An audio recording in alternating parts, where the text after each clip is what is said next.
വബറകാതുഹു. നേതാക്കന്മാരെ, സഹോദരന്മാരെ, നമ്മളുടെ പ്രിയപ്പെട്ട സഹപ്രവർത്തകൻ, കൂട്ടുകാരൻ ഹനീഫിൻ്റെ ഓർമ്മയുടെ മുമ്പിലാണ് ഈ സമ്മേളന നഗരിയിൽ ഈ ജാഥ സമാപിക്കുന്നത്. അള്ളാഹു അദ്ദേഹത്തിൻ്റെ പരലോക ജീവിതം സുഖപ്രദമാക്കി കൊടുക്കുമാറാവട്ടെ. നമുക്കും അദ്ദേഹത്തിനും അള്ളാഹുവിൻ്റെ സ്വർഗത്തിൽ ഒരുമിക്കാനുള്ള ഭാഗ്യം അള്ളാഹു നൽകുമാറാവട്ടെ. നൗഷാദും ഉസ്മാനും യൂത്ത് ലീഗിൻ്റെ ധീരരായ പ്രവർത്തകന്മാരും മലപ്പുറത്തിൻ്റെ ഗ്രാമഗ്രാമാന്തരങ്ങളിൽ സഞ്ചരിച്ച് മലപ്പുറത്തിൻ്റെ മണ്ണിൽ ഒരുപാട് സമരങ്ങളുടെയും പോരാട്ടങ്ങളുടെയും ഒക്കെ ചരിത്രം എഴുതിയ മണ്ണിൽ മറ്റൊരു വലിയ വിസ്മയം തീർത്തുകൊണ്ടാണ് ഈ ജാഥ ഇന്നിവിടെ സമാപിക്കുന്നത്. ഞാൻ എൻ്റെ പ്രവർത്തകരോട്, സുഹൃത്തുക്കളോട് പറയുന്നത്, ഈ ജാഥ ഇന്നിവിടെ സമാപിക്കുകയാണ്. പക്ഷെ നിങ്ങൾ തുടങ്ങി വച്ച ലക്ഷ്യങ്ങളും വിളിച്ച മുദ്രാവാക്യങ്ങളും നിങ്ങൾ നെഞ്ചേറ്റി പിടിച്ച ആശയങ്ങളും വരുന്ന നാളുകളിൽ ദീപ്തമാകും വിധത്തിൽ ഊർജ്ജസ്വലമായ പ്രവർത്തനങ്ങളുടെ ഒരു തുടക്കമായിട്ടാണ് ഈ ജാഥയുടെ സമാപനത്തെ നിങ്ങൾ കാണേണ്ടത് എന്ന് ഞാൻ ആഗ്രഹിക്കുകയാണ്. ഒരുപാട് പ്രതീക്ഷകളും ആഗ്രഹങ്ങളും സ്വപ്നങ്ങളുമൊക്കെ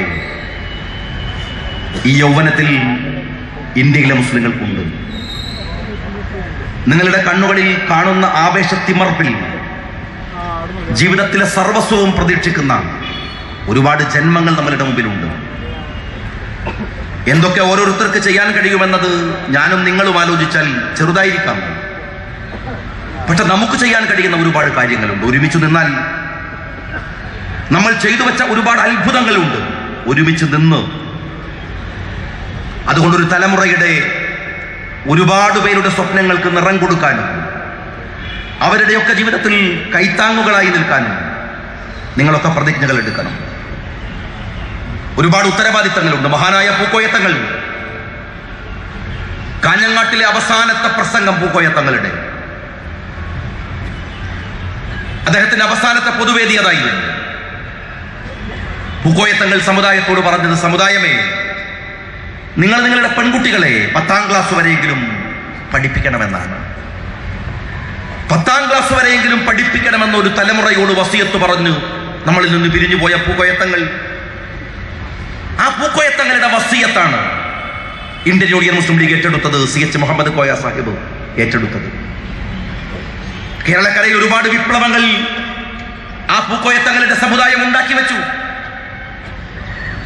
ലോകത്തിലെ മുഴുവൻ രാഷ്ട്രങ്ങളും, യൂറോപ്പും ഏഷ്യയും ലോകം മുഴുക്കെ അനന്തമായ ആകാശത്തിലേക്ക് താരാപഥങ്ങളുടെ സഞ്ചാരങ്ങളെ കുറിച്ച് അന്വേഷിച്ചുകൊണ്ടിരിക്കുമ്പോൾ, മോഡേൺ എക്യുപ്മെന്റ്സുകൾ വെച്ച് പഠിച്ചുകൊണ്ടിരിക്കുമ്പോൾ, മലപ്പുറത്തിന്റെ ഒരു കുഗ്രാമത്തിൽ നിന്നാണ് നെസ്ലിൻ നീലങ്കാടൻ എന്ന് പറയുന്ന ഒരു പെൺകുട്ടി ലോകത്തോട് പറയുന്നത്, നിങ്ങൾ കാണാത്ത ഒരു താരം, നിങ്ങൾ കാണാത്ത ഒരു നക്ഷത്രം ഇതാ ലോകത്തിലുണ്ട് എന്ന്.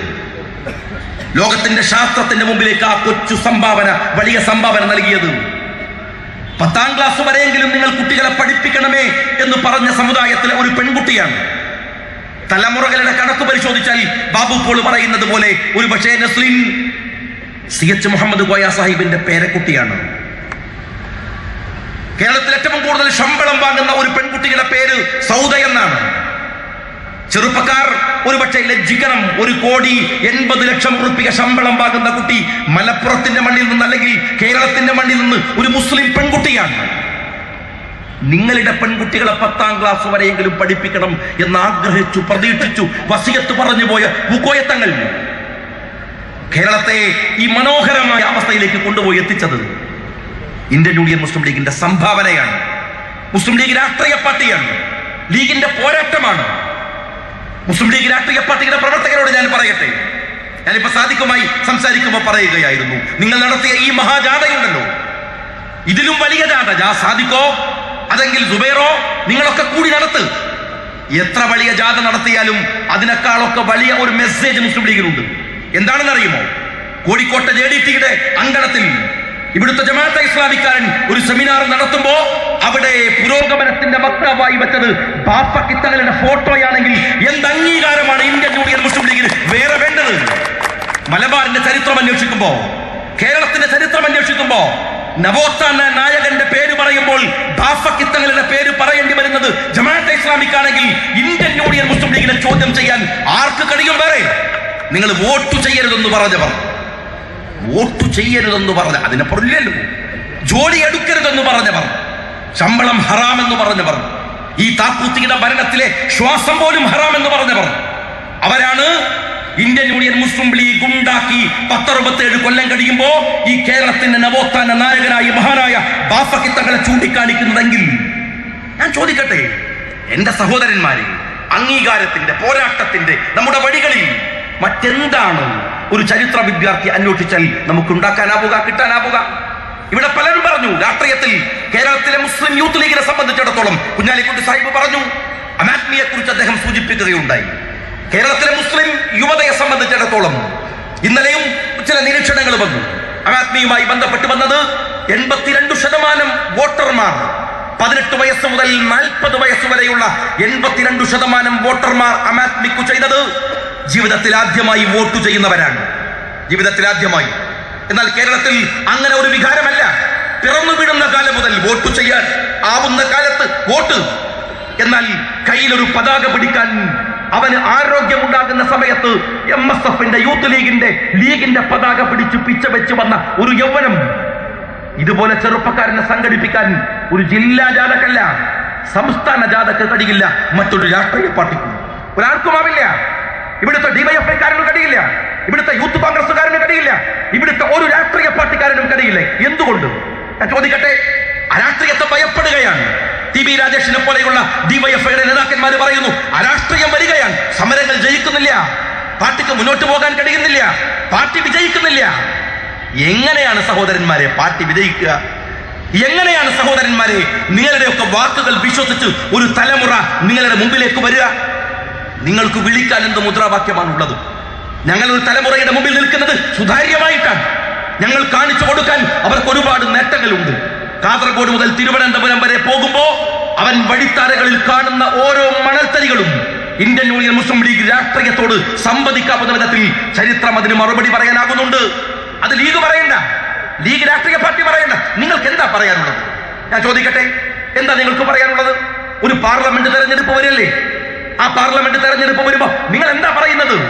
അമാത്മി ഒരു വലിയ മുന്നേറ്റം നടത്തി, നിഷേധിക്കാനാവില്ല. അത് വലിയ മുന്നേറ്റം നടത്തി. ഇന്ത്യൻ നാഷണൽ കോൺഗ്രസ് എന്ന ഭരണകക്ഷിയോട് അതിശക്തമായ വിയോജിപ്പ് ഉണ്ടായപ്പോ അതിൽ ഒരുപാട് കാരണങ്ങൾ ഉണ്ടാവാം. പക്ഷെ ആ വിയോജിപ്പിന്റെ ബേസ് നമുക്കറിയാം. ഒരു 10-20 കൊല്ലം മുമ്പുള്ള ഇന്ത്യ അല്ല ഇന്നത്തെ ഇന്ത്യ. ഒരുപാട് വളർന്നു ഇന്ത്യ, ഒരുപാട് വളർന്നു. ഇന്ത്യയിൽ സാമ്പത്തികമായി ഇന്ത്യ സ്ട്രെങ്തൻ ചെയ്തു. മൻമോഹൻ സിംഗിന്റെ രാഷ്ട്രീയ നിരീക്ഷണങ്ങൾ ഇന്ത്യയെ ഒരുപാട് രക്ഷപ്പെടുത്തി. എന്നാൽ സമീപകാലത്ത് അതേ മൻമോഹൻ സിംഗ് സ്വീകരിച്ച ചില സമീപനങ്ങൾ, മൻമോഹൻ സിംഗ് ഇതിന്റെ ഫലം നിങ്ങൾ അനുഭവിക്കുമെന്ന് പറയുന്നുവെങ്കിലും, ഗുണമുണ്ടാകുമെന്ന് പറയുമെങ്കിലും, ഈ സമീപകാലത്ത് ആളുകൾക്ക് അത് അനുഭവേദ്യമായില്ല. ഗ്യാസിന്റെ വില വർധന, അതുപോലെ പെട്രോളിയം ഉൽപ്പന്നങ്ങളുടെ വില വർധന, സാധനങ്ങളുടെ വില വർധന, അതിനേക്കാൾ ഒരുപക്ഷെ കേട്ടുവന്ന വലിയ അഴിമതികൾ എല്ലാം കൂടെ ഒരു ഭരണവിരുദ്ധമായ തരംഗം ഉണ്ടാക്കി. കോൺഗ്രസിന് ക്ഷീണമുണ്ടായി. ആ ക്ഷീണം ആര് മുതലാക്കി? ആർക്ക് ലാഭമുണ്ടായി?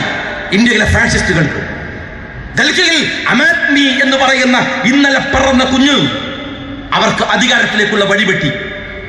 ഇന്ത്യ രാജ്യത്തെ മാർക്സിസ്റ്റ് പാർട്ടിക്കാരോട് ഞാൻ ചോദിക്കട്ടെ, ഈ തെരഞ്ഞെടുപ്പിനെ വിലയിരുത്തി ദേശാഭിമാനിയിൽ പിണറായി വിജയൻ എഴുതുകയാണ്, കോൺഗ്രസ് പാഠം പഠിക്കണം. എന്റെ സഖാവ് പിണറായി വിജയ, കോൺഗ്രസിന് പഠിക്കാൻ ഒരു പാടെങ്കിലും ഉണ്ടല്ലോ. നിങ്ങളുടെ കയ്യിൽ എന്ത് പിണപ്പാണുള്ളത്? നിങ്ങളുടെ കയ്യിൽ എന്ത് ബുക്കാണുള്ളത്? പഠിക്കാൻ ഒരു പാഠം പോയി സ്ലൈറ്റും പെൻസിലും ഇല്ലാത്ത നിങ്ങൾ എന്താണ് ഇന്ത്യ രാജ്യത്ത് പഠിക്കാൻ പോണത്? അമാത്മിയുടെ ഭാഗത്ത് നിങ്ങൾ നിൽക്കേണ്ടായിരുന്നു. പ്രകാശ് കാരട്ടും സീതാറാം യെച്ചൂരിയും ഒക്കെ 24 മണിക്കൂറും നിറങ്ങുന്ന നിങ്ങളുടെ ഓഫീസിലെ ഡൽഹിയിൽ ആ തെരഞ്ഞെടുപ്പിൽ നിങ്ങൾക്ക് നിങ്ങളുടെ ഉത്തരവാദിത്തം നിർവഹിക്കാൻ കഴിഞ്ഞോ? നിങ്ങൾക്ക് ഏതു തരത്തിലാണ് ഡൽഹിയിലെ ഈ തെരഞ്ഞെടുപ്പിനെ നിങ്ങൾക്ക് വിലയിരുത്താനാവുക? നിങ്ങൾക്ക് എന്ത് അനുകൂല ഘടകമാണ് അതിനകത്തുള്ളത്? എന്തനുകൂല ഘടകം? ഇതാണ് ലീഗ് പറഞ്ഞത്. മുസ്ലിം ലീഗ് ആയാലും CPM ആയാലും നമ്മളൊക്കെ അവനവന്റെ ആപതിനനുസരിച്ചുള്ള വർത്താനം പറയണം. നമ്മളിപ്പോ വലിയ വമ്പിച്ച വടായി വിടുക. നിങ്ങൾ ഈ കേട്ടിരിക്കുന്ന ആളുകളൊക്കെ ഞാനിങ്ങനെ ഹർഷപുളകിതനാക്കുക, നമ്മൾ ഇന്ത്യ ശരിയായിക്കോളും, ഇന്ത്യ ഞെട്ടിച്ചാളെന്നൊക്കെ പറഞ്ഞിട്ട് നമുക്കൊരാവേശം ഉണ്ടാവുന്നല്ലാതെ റിയാലിറ്റി എന്താണ് സഹോദരന്മാരെ? നമ്മൾ കേരളത്തിലും കുറച്ച് സംസ്ഥാനങ്ങളിലും ഉള്ള ഒരു ചെറിയ പാർട്ടിയല്ലേ, അവനവന്റെ തൊള്ളക്കും ആരോഗ്യത്തിനും പറ്റിയ വർത്താനല്ലേ പറയാൻ പാടുള്ളൂ. CPM-കാരൻ മനസ്സിലാക്കേണ്ടത് നമ്മൾ രണ്ടു കൂട്ടർ ചെറുതാണോ, നിങ്ങൾ കുറച്ച് വെൽപ്പെട്ടായിരുന്നു ബംഗാളിൽ, നിങ്ങൾ ഇപ്പൊ അതുമില്ല. നമ്മളൊക്കെ ചെറിയ പാർട്ടിയാണ്, ചെറിയ പാർട്ടിയാകുമ്പോൾ അതിനൊരു വൃത്തി പഠിപ്പൊക്കെ പാടും, അതനുസരിച്ചുള്ള വർത്താനം പറയണം. നിങ്ങളിങ്ങനെ മലപ്പുറത്താങ്ങാടിൽ വന്നിട്ട് BJP-നെ ശരിയാക്കും, കോൺഗ്രസിനെ ശരിയാക്കും എന്ന് പറഞ്ഞാൽ നിങ്ങൾ ആത്മാർത്ഥത്തിന് നമ്മൾ ചോദ്യം ചെയ്തില്ല. BJP-നോടൊക്കെ വമ്പിച്ച ദേഷ്യമാണ്. എത്ര ആളെ ഞങ്ങൾ കൊന്നു? നിങ്ങൾക്ക് ദേഷ്യം വന്നാൽ കൊല്ലാണല്ലോ ചെയ്യുക. എത്ര കൊല്ലുകൾ, എത്ര അടുത്തന്നെ 2 BJP-കാരെ തട്ടിക്കളഞ്ഞു. അപ്പൊ നിങ്ങൾ ഉഷാറാണ്, ആത്മാർത്ഥത ഉണ്ട്. ഞാൻ ഒരു തെരഞ്ഞെടുപ്പിന്റെ മുമ്പിലേക്ക് പോകുന്ന അതേ ലക്ഷ്യം വിളിച്ച മുദ്രാവാക്യവുമായുള്ള ഒരു ജാഥയായതുകൊണ്ട് ഞാനൊരു വിശദീകരണം എല്ലായിടത്തും പറയുന്നതാണ്, പറയാതിരിക്കാൻ വയ്യാത്തത് കൊണ്ട് പറയട്ടെ. ഈ തെരഞ്ഞെടുപ്പ് പാർലമെന്റ് തെരഞ്ഞെടുപ്പിനെ ലളിതമായി മനസ്സിലാക്കാവുന്ന ഒരു കാര്യം. ആർക്കും BJP വരണമെന്ന് ആഗ്രഹമില്ല. CPM-കാരൻ നിങ്ങൾക്കുമില്ല, ഞങ്ങൾക്കുമില്ല. നരേന്ദ്രമോദി എന്ന മനുഷ്യമൃഗം ഇന്ത്യയുടെ ഭരണത്തിലേക്ക് വരിക എന്ന് പറഞ്ഞാൽ നിസ്സാരമല്ല. വാജ്പേയിയെ കണ്ട പോലെ അങ്ങനെ സില്ലിയായി നിങ്ങൾ കാണരുത്. അദ്വാനിയെ കണ്ട പോലെയും ഒരു വൈകാരികമായി അത് കാണരുത്. വാജ്പേയിയോ അദ്വാനിയോ ഒരുപക്ഷേ ബൽതാക്കറ പോലും വൈകാരിക വിക്ഷുബ്ധതയുടെ ഒരു ഫാഷിസമാണ്. എന്നാൽ മോഡി ഒരു ഇന്റലക്ച്വൽ ഫാഷിസമാണ്. മോഡിയുടെ വരവ് അത്ര നിസ്സാരമല്ല. ഇവരൊന്നും വന്ന പോലെയല്ല. മോഡി ഒരുപക്ഷെ ബുദ്ധിമാനായ ഫാഷിസ്റ്റാണ്, ഇന്ത്യ കണ്ട ഏറ്റവും വലിയ ബുദ്ധിമാൻ. ആ മോഡിയെ ഇന്ത്യയിൽ വരുമ്പോൾ വിരോധമുണ്ട് CPM-ന്, വിരോധമുണ്ട് ലീഗിന്, നമുക്ക് എതിർപ്പുണ്ട്. പക്ഷേ ആ എതിർപ്പ് പ്രായോഗികവൽക്കരിക്കാൻ കഴിയുന്ന എന്ത് മെഷീനറി ഉണ്ട് നമ്മുടെ കയ്യിൽ? നിങ്ങൾ പറ, എന്ത് മെഷീനറിയാണുള്ളത്? നമ്മുടെ കയ്യിൽ ഒന്നുമില്ല. നമ്മളിങ്ങനെ മലപ്പുറത്ത് കോട്ടക്കരങ്ങാടിയിൽ നിന്ന് പ്രസംഗിക്കാന്നല്ലാതെ നമുക്ക് കഴിയോ ഇന്ത്യ രാജ്യത്ത് BJP-യെ തകർക്കാൻ? പലപ്പോഴും ഞാൻ പറഞ്ഞ കാര്യമാണ്. ഇപ്പൊ മലപ്പുറം മുനിസിപ്പാലിറ്റി ഒരു തീരുമാനമെടുത്തു. എന്താ തീരുമാനം? നായപിടുത്തിയെ പിടിക്കാൻ നായപിടുത്തക്കാർക്ക് കരാർ കൊടുക്കാൻ തീരുമാനിച്ചു. മേനകാ ഗാന്ധിയുടെ തൽക്കാലം മറന്നിട്ട് തീരുമാനമെടുത്തു. അങ്ങനെ തീരുമാനത്തെടുത്ത് കഴിഞ്ഞതിന് ശേഷം മലപ്പുറത്ത് നായപിടുത്തക്കാർ വന്നിറങ്ങി. നല്ല മിടുക്കന്മാര്, കയ്യിൽ നല്ല ഉഷറം കമ്പി, നായ 1 കിലോമീറ്റർ ദൂരത്ത് കണ്ടാൽ പിടിക്കും. നല്ല സിറിഞ്ച് മിനിറ്റ് കൊണ്ട് നായ എത്തും പോകും, ഒരു കുഴപ്പമില്ല. പക്ഷേ മുനിസിപ്പാലിറ്റി ഈ തീരുമാനമെടുത്ത ഉടനെ സഖാക്കൾ നായ്ക്കൾക്ക് വിവരം ചോർത്തി കൊടുത്തു. നായ്ക്കൊക്കെ വമ്പിച്ച വിവരം. നായ്ക്കൾ വിവരം അറിഞ്ഞ ഉടനെ നേരെ കോഴിക്കോട് കോർപ്പറേഷനിലേക്ക് പോയി. നായപിടുത്തക്കാരൻ മലപ്പുറത്ത്, നായ്ക്കൾ കോഴിക്കോട് കോർപ്പറേഷനിൽ. പണി നടക്കുമോ സഹോദരന്മാരെ? സംഗതി വൈദഗ്ധ്യം ഉണ്ടായിട്ട് കാര്യമില്ലല്ലോ, പണി അറിഞ്ഞിട്ട് കാര്യമില്ലല്ലോ. പണിയാൻ ആളെ കിട്ടണ്ടേ? BJP-ക്ക് നമ്മളിങ്ങനെ ഉഷാർ പ്രസംഗിക്കുക, ഒരു ആത്മാർത്ഥ കുറവില്ല. BJP-നെ കിട്ടി നമ്മൾ ശരിയാക്കും. പക്ഷേ BJP എവിടെ? CPM-കാരാ? BJP ഡൽഹിയിൽ, നമ്മൾ അവിടെ ഉണ്ടോ? ഇല്ല. നമ്മളുള്ള കേരളത്തിൽ BJP ഉണ്ടോ? BJP ഇല്ല. പിന്നെ എങ്ങനെ സഹോദരന്മാരെ പണി നടത്തുക? എങ്ങനെ? നമുക്ക് ഇഷ്ടമുണ്ടായിട്ട് ആത്മാർത്ഥത ഉണ്ടായിട്ട് കാര്യമില്ലല്ലോ. BJP വേണ്ടേ?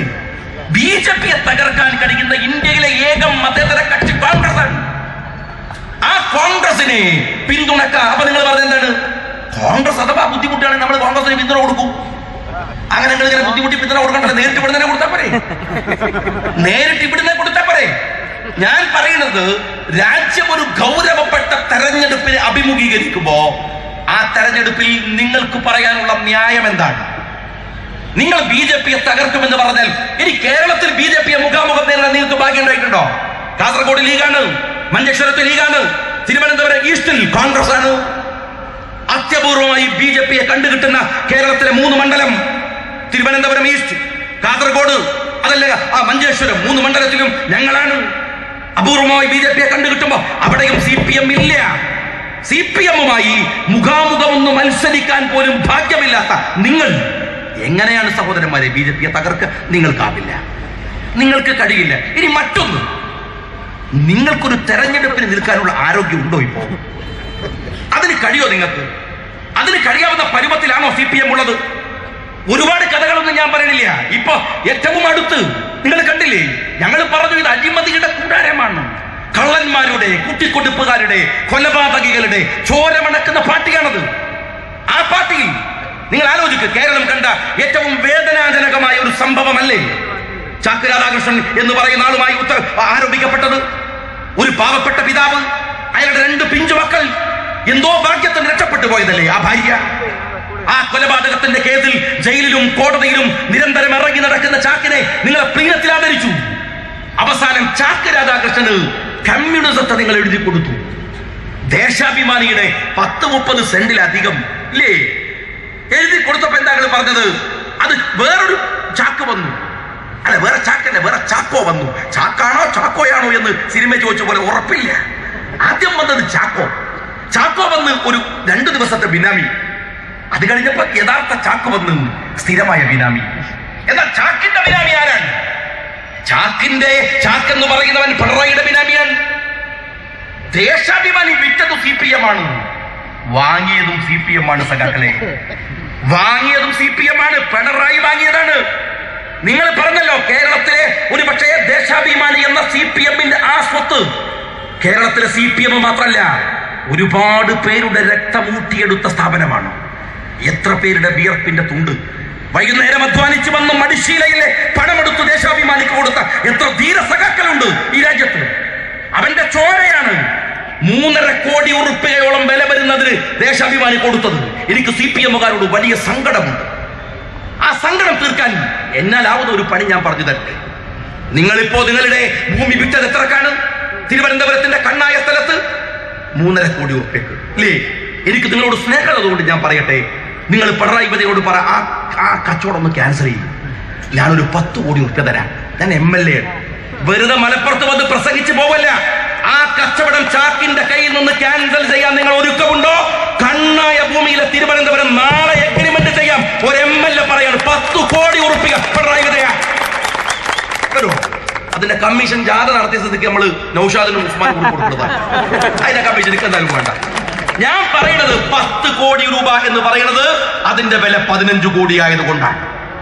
10-15 കോടി രൂപയുടെ മുതല് നിങ്ങൾ ചാക്ക് രാധാകൃഷ്ണന് വിൽക്കുന്നത് 3.5 കോടി ഉറുപ്പികക്കാണ്. ഈ പണം ആരാ അടിച്ചു മാറ്റിയത്? പിണറായി വിജയൻ പറ, ഈ പണം ആരാ അടിച്ചു മാറ്റിയത്? പാവപ്പെട്ടവന്റെ മടിശീലയിൽ നിന്ന് പണം എടുത്തിട്ട് നിങ്ങൾ ആ പണം ചാക്കിനെ പോലെയുള്ള ക്രിമിനലുകൾക്ക് തിന്നാൻ കൊടുക്കുക. അതിന്റെ പിറകിൽ പിണറായിയെ പോലെയുള്ള കള്ളക്കച്ചവടക്കാർ നിൽക്കുക. എവിടുക്കാ മാർക്സിസ്റ്റ് പാർട്ടിക്കാരാ നീ പോണത്? എവിടുക്കാ മാർക്സിസ്റ്റ് പാർട്ടിയുടെ പോക്ക് എന്ന് നിങ്ങളൊന്ന് പരിശോധിക്കും. നിങ്ങൾക്കാവില്ല. ജനങ്ങൾ നിങ്ങളെ കൈയൊടിഞ്ഞതാണ്, നിങ്ങൾ സ്വയം മാറിയതല്ല. ജനങ്ങൾ നിങ്ങളെ കൈയൊടിഞ്ഞു.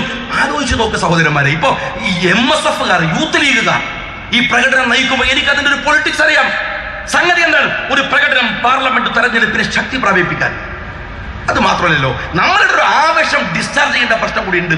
ചെറുപ്പക്കാരുടെ ഒരു ആവേശം, ഒരു സ്പിരിറ്റ്. പ്രതിപക്ഷത്താണെങ്കിൽ എന്തെല്ലാം സമരം നമുക്ക് നടത്തായിരുന്നു സഹോദരന്മാരെ. എന്തു ചെയ്യാം? നമ്മൾ ഭരണപക്ഷത്തായിപ്പോയി. ഈ ഉണ്ണാക്കന്മാർ എന്തെങ്കിലും ഒരു സമരം നടത്തേണ്ട സഹോദരന്മാരെ. സത്യത്തിൽ ചെറുപ്പക്കാർ നിങ്ങളൊന്ന് ആലോചിച്ച് നോക്ക്. ഒരു സമരം SFI, ഒരു സമരം DYFI. ഒന്ന് ജയിച്ച് കാണാനുള്ള ആഗ്രഹം കൊണ്ടാണ്. ഒരു സമരം ജയിപ്പിച്ചുകൂടെ നിങ്ങൾക്ക്? നിങ്ങൾ എന്താ ഉമ്മൻചാണ്ടി നമ്മളെ അച്യുതാനന്ദൻ പറഞ്ഞത്? ഇതാ ഉബൈദ് സാഹിബൊക്കെ നിങ്ങൾ മൂത്രമൊഴിക്കാൻ പോയാൽ സർക്കാർ വീണ് പോകുന്നതാണ്. സത്യത്തിൽ മൂത്രമൊഴിക്കാൻ പോയാൽ സർക്കാർ പോകും, ഒരു സംശയമില്ല. ഞാനും ഉബൈദ് സാഹിബും നമ്മളെ ബഷീർ സാഹിബും അങ്ങനെ ഒരു 3-4 MLA-മാർ മൂത്രമൊഴിക്കാൻ പോയാൽ ഉമ്മൻചാണ്ടിനെ ഗവൺമെന്റ് വീടും. അത്ര വിലയുള്ളൂ. ഇല്ലാത്ത പറഞ്ഞിട്ട് കാര്യമുണ്ടോ? അമ്പിച്ച സംഭാവന പറഞ്ഞ വില കാര്യമുണ്ടോ? അത്രേ ഉള്ളൂ. ഭൂരിപക്ഷം എത്ര തവണ ചോദിക്കും. നമ്മളൊക്കെ സെക്കൻഡിന്റെ വ്യത്യാസത്തിൽ ഓടി വന്ന് വോട്ട് ചെയ്തിട്ടുണ്ട്. 5-6 വോട്ടിന്റെ വ്യത്യാസത്തിൽ തടി ഊരിയിട്ടുണ്ട് പലപ്പോഴും നിയമസഭയിൽ. സ്പീക്കർ മുമ്പിലൂടെയാണ് ഒരു ദിവസം ഉബൈദ് സാഹിബ് പാഞ്ഞു വന്നത് വോട്ട് ചെയ്യാൻ. തോറ്റുപോയിരുന്നു. ഓടാൻ പാടില്ലാത്ത സ്ഥലത്ത് കൂടെ ഓടി. കാരണം ബേജാറുണ്ടാണ്ട് സാർ മുന്നണി പോകൂലേ. ഞാൻ ചോദിക്കുന്നത്, ഒരു നൂൽപ്പാലത്തിന്റെ മുകളിലാണ് ഉമ്മൻചാണ്ടിയുടെ ഗവൺമെന്റ്. 100 സീറ്റുള്ള UDF മുന്നണിയെ വിറപ്പിച്ചവരാ CPM-കാരാ നിങ്ങൾ. എന്നിട്ടാണ് ഊതിയാൽ പറക്കുന്ന ഉമ്മൻചാണ്ടിയുടെ ഗവൺമെന്റിന്റെ ഒരു രോമം പറിക്കാനുള്ള ആൺകുട്ടികൾ നിങ്ങളുടെ കൂടെ ഇല്ലാതെ പോയത്. അറിയോ? നിങ്ങൾ പരാജയം നിങ്ങളുടേതാണ്. അതിനൊന്നും ഞാൻ നേരത്തെ പറഞ്ഞ പോലെ മീശ കർത്ത ആൺകുട്ടികൾ ഇല്ലടോ CPM. അവിടെ കഴിഞ്ഞു. അതിന്റെ കാലം കഴിഞ്ഞു. നിങ്ങൾക്ക് എന്താ കഴിയാത്തത്? നിങ്ങൾ വിളിച്ചാൽ വരുന്നിടത്തുള്ള ആത്മാർത്ഥതയുള്ള അർപ്പണബോധമുള്ള ചെറുപ്പക്കാരില്ല നിങ്ങളുടെ കൂടെ. അവര് വരില്ല. ഒരു സമരം ചെയ്യിപ്പിക്കാനുള്ള ആപത് നിങ്ങൾക്കില്ല. എന്തുകൊണ്ട് CPM-കാരാ? ഞാൻ ചോദിക്കട്ടെ, എന്തുകൊണ്ടാണ്? എന്നിട്ട് ഇത്ര വലിയ ഒരു ഗവൺമെന്റ് മാറ്റിമറിക്കാൻ കഴിയില്ലല്ലോ. ഏതൊക്കെ സമയം. ഞാൻ ഒരു ദിവസം കണ്ണൂരിലൂടെ പോകുമ്പോ റെയിൽവേ സ്റ്റേഷനിൽ ഇറങ്ങിയിട്ട് എന്റെ മണ്ഡലത്തിലേക്ക്, സിറ്റിയുടെ ഒരു ഭാഗമാണ്, പോകുമ്പോ പോലീസുകാരൊക്കെ പറഞ്ഞു, സാർ അങ്ങനെ അതിനെ പോവരുത്. ഞാൻ ചോദിച്ചു എന്താണ്? അവരെ DYSPയുടെ ഓഫീസ് ഉപരോധമാണ് CPM-ന്റെ. കണ്ണൂരിലെ CPM ഉപരോധം എന്നൊക്കെ പറഞ്ഞ വമ്പിച്ച സംഭവമല്ലേ? അപ്പൊ ഞാൻ എന്ത് വളഞ്ഞു തിരിഞ്ഞ് എന്റെ കോൺഷ്യസിലേക്ക് പോയി. പിറ്റേ ദിവസം വന്നപ്പോ പറഞ്ഞു, പോലീസ് പറഞ്ഞു. ഞാൻ ചോദിച്ചല്ല അവിടെ സമരം, അത് കുഴപ്പമില്ല, ഞങ്ങൾ പോയി പോലീസ് ഞാനിങ്ങനെ ചെല്ലുമ്പോൾ അവിടെ കുറച്ച് ആൾക്കാർ സാധുക്കൾ കൂടി നിൽക്കുന്നു. മൂന്നാമത്തെ ദിവസം തീരെ ഇല്ല. പിന്നെ അങ്ങനെ പോകുമ്പോൾ കാണാം ആളുകൾ ചുറ്റും കൂടി നിൽക്കുന്നു. ഒരു പന്തൊക്കെ ബോളിലേക്ക് വരും. ഞാൻ ചോദിച്ചു എന്താ പന്ത്? വോളിബോൾ കളിയാണ്. ഞാൻ തമാശന് പറയല്ല. പിന്നെ കമ്പവലിയാണ്. റോട്ട് പോലീസ് ചാക്കല്ല സർക്കസ് നടത്തി നോക്കി. സമരം പോണില്ല, ആളുകളെ കിട്ടണില്ല. ഒരു ദിവസം നിയമസഭയിൽ നമ്മളുടെ കൊടിയേരിന്റെ ഒരു ചോദ്യം പെട്ടെന്ന് ആഭ്യന്തരമന്ത്രിയോട് ചോദിക്കുന്നു. അദ്ദേഹം ചോദിച്ചു, ഇതാ ഇവിടെ പല ഡിവൈഎസ്പിമാരെയും മാറ്റണമെന്ന അഭിപ്രായങ്ങളൊക്കെ പറഞ്ഞുകൊണ്ടിരിക്കുന്നു. എന്നാൽ ആ ഡിവൈഎസ്പിയെ മാറ്റുന്നതുമായി ബന്ധപ്പെട്ട് ഗവൺമെന്റ് എന്തെങ്കിലും തീരുമാനമെടുത്തിട്ടുണ്ടോ? ഇപ്പോൾ കണ്ണൂർ ജില്ലയിൽ തന്നെ ഒരു ഡിവൈഎസ്പിയെ കുറിച്ച് പറയുന്നത് വേറെ ചില ആളുകൾ കാര്യങ്ങൾ കേട്ടുകൊണ്ടിരിക്കുന്നു എന്നൊക്കെ പറഞ്ഞിട്ട് ഞങ്ങൾക്കൊന്നും മനസ്സിലായില്ല. ആഭ്യന്തരമന്ത്രി പറഞ്ഞാൽ നമുക്ക് തീരെ മനസ്സിലാവില്ല. മൂപ്പര് പറഞ്ഞു കേരളത്തിലെ എല്ലാ ഡിവൈഎസ്പിയെ മാറ്റുന്നതുമായി ബന്ധപ്പെട്ടതിനെ കുറിച്ച് ആലോചിക്കുന്നു. അങ്ങനെ മാറ്റുന്ന ഘട്ടത്തിൽ പ്രത്യേകിച്ച് കണ്ണൂർ ജില്ലയിൽ സമരമൊക്കെ നടക്കുന്ന സാഹചര്യത്തിൽ കണ്ണൂർ ജില്ലയിലെ ഡിവൈഎസ്പിയെ മാറ്റുന്നതുമായി ബന്ധപ്പെട്ടത് ആലോചിക്കുന്നതിനെ കുറിച്ച് പരിശോധിക്കുന്നതാണ്. ഉടനെ കൊടിയേരി എഴുന്നേറ്റ് പറഞ്ഞു, ഈ ഉറപ്പിന്റെ അടിസ്ഥാനത്തിൽ ഞങ്ങൾ സമരം പിൻവലിച്ചിട്ടുണ്ട്. ഏതുറപ്പാണ്? ഏതുറപ്പ്? ആര് തന്നെ ഉറപ്പ്? ഞങ്ങളൊക്കെ കേട്ടില്ലേ?